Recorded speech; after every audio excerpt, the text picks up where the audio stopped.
बिस्मिल्लाहिर्रहमानिर्रहीम, अस्सलाम वालेकुम। इनकलाब न्यूज़ के साथ मैं हूं चांद जी। नाज़रीन, तो इस टाइम मौजूद हैं ex prime minister Imran Khan के घर में और निगरान वज़ीर इत्तलात की जानिब से ये पैगाम आता है कि 30 से 40 दहशतगर्द मौजूद हैं और उन्होंने पनाह ली हुई है यहाँ। तो हम यही देखने आए थे, लेकिन यहाँ पे ऐसी कोई सिचुएशन नहीं, ऐसा कोई बंदा नहीं। यहाँ पे सिर्फ पेंट कोड में मलबूस वो वकील हैं जो पाकिस्तान के कानून और आइन की बालादस्ती के लिए हमेशा आवाज़ बुलंद करते रहे हैं कि अगर ये दहशतगर्द हैं, हमारी गवर्नमेंट को, जो केयर टेकर गवर्नमेंट है ख़ुसूसी तौर पे जिसका काम इलेक्शन करवाना है, उससे ये सोचना चाहिए कि एलिगेशन लगाने पे, और ख़ास तौर पे वो पार्टी, पाकिस्तान की डेमोक्रेटिक पार्टी जो इस टाइम एक पीक पे अपनी आवाम में जोश, जज्बा, वलवला कूट कूट के बढ़ा हुआ है, उन लोगों पे इस तरह की तहमतें और जिस तरह की यहाँ पे ज़मान पार्क के इर्द गिर्द नफरी का होना,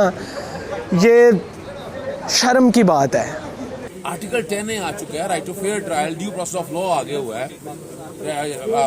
नया वाले केस के अंदर भी वारंट ऑफ अरेस्ट लेकर छुट्टी वाले दिन लेके छुपा कर बैठे रहे, तो अपना वारंट ऑफ अरेस्ट सर्विस कराएं आकर।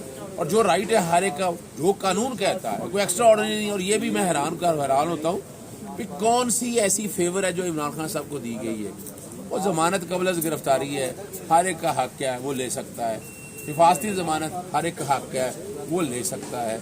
आप चाहते हैं कि वो भी ना हो, हाँ, वो एक अलग बात है। आप इसलिए अदालतों के अगेंस्ट भी मुहाजरा शुरू कर ली कि जनाब इलेक्शन का अदालतें पूछे ना, इमरान खान साहब को कोई भी, यानी जमानत कबल गिरफ्तारी भी ना दी जाए, इस सियासी जमात को बैन कर दिया जाए।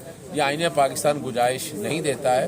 और अगर आप वाकई समझते हैं पाकिस्तान के अंदर आईन है, तो आए अगर आइन के दिए जो दायरा इख्तियार दिया उसके मुताबिक मुकाबला करें। खान साहब का यही कहना था कि मीडिया यहाँ पे आके घर का विज़िट कर सकती है और यहाँ पे बेशुमार कैमरे और मीडिया के कुछ लोग यहाँ पे मौजूद हैं, और जो जिन्होंने खान साहब के घर का विज़िट किया और अंदर एनालिसिस किया है, ताकि अवाम कैमरे की आंख से देख सके कि यहाँ पे कोई ऐसे लोग मौजूद नहीं हैं। जैसा कि वज़ीर इत्तलात आमिर मीर साहब का कहना था कि यहाँ पे 30 से 40 दहशतगर्द मौजूद हैं।